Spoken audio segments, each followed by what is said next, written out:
નમસ્કાર, જય હિન્દ, જય ભારત. આજે જણાવવાનું કે આજે અમે હું પ્રવીણભાઈ, મકનસિંહ અને વિજયસિંહ આજે અમે વિદ્યા સમીક્ષા કેન્દ્ર આવ્યા હતા. સ્પેશિયલ જે કચ્છની ભરતી ચાલુ કરી સરકારે એમાં એની માહિતી મેળવવા કે જો કદાચ કચ્છની ભરતી ચાલુ કરી અને વેટિંગની સંભાવનાનું શું છે એવું જાણવા માટે આવ્યા હતા. તો ત્યાં અમે એમઆઈ સાહેબને મળ્યા, પ્રદીપસિંહને મળ્યા અને મુકેશ કુમારને મળ્યા. તો એમના દ્વારા શું જવાબ જાણવા મળ્યો એ જવાબ આપ ભાઈ પ્રવીણભાઈ જોડે સાંભળશો.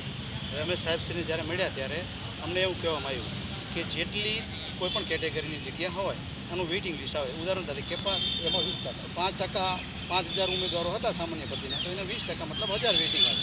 પણ તમારી કેટેગરીનું જેટલું હોય એનું 20%.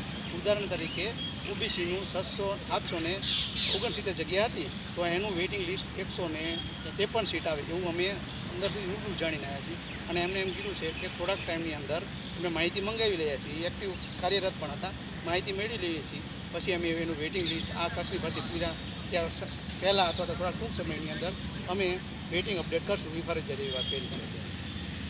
અને અમે એવું ઈચ્છીએ છીએ કે કોઈ પણ ઉમેદવારો એવા હોય કે જેને નોકરી કરતા હોય અથવા બીજી જગ્યાએ હોય, સારા સેટલ હોય અને તમારે કચ્છમાં ન જ જવું, તો તમે અત્યારે જે કચ્છની ચાલુ ભરતી છે એની અંદર વેઇટિંગવાળા ઉમેદવારો જે 153 ઓબીસીમાં આવે છે એ સિવાય એ ઉમેદવારો આ ભરતીની અંદર હાજર ન થાય અને પોતાની સીટ એક છોડી અને કોઈક સામાન્ય ગરીબ અથવા તો પછાત જે નીચલા મેરિટવાળા ઉમેદવારો છે કે જેને મળે અને એને સીટ મળે એના માટે થોડું ત્યાગ આપી અને તમે તમારી વેઇટિંગની સીટ પણ મેળવો અને બોન્ડ ભરવાથી બચો. કારણ કે એમને કીધું છે કે ફરજિયાત બોન્ડ ભરવો પડશે.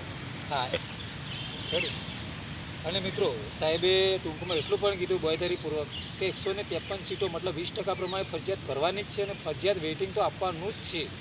એ વેઇટિંગ આપણે કચ્છની જેવી ભરતી જેવી પૂરી થશે તરત જ ઓપરેટ કરવાનું. તો મારું માનવું એવું છે કે પ્લીઝ જે મેરિટમાં આવતા હોય, વેઇટિંગમાં આવવાના જ છે, 153 સુધી મેરિટમાં આવવાના હોય, તો પ્લીઝ આપણા જે ભાઈઓ બહેનો જે કચ્છમાં જવાલાયક છે, જેને જવું છે એમના માટે રાખજો. આપણે તો વેઇટિંગમાં આવવાના હોય તો આટલું સમજી વિચારી અને નિર્ણય લેજો. બસ, જય હિન્દ, જય ભારત.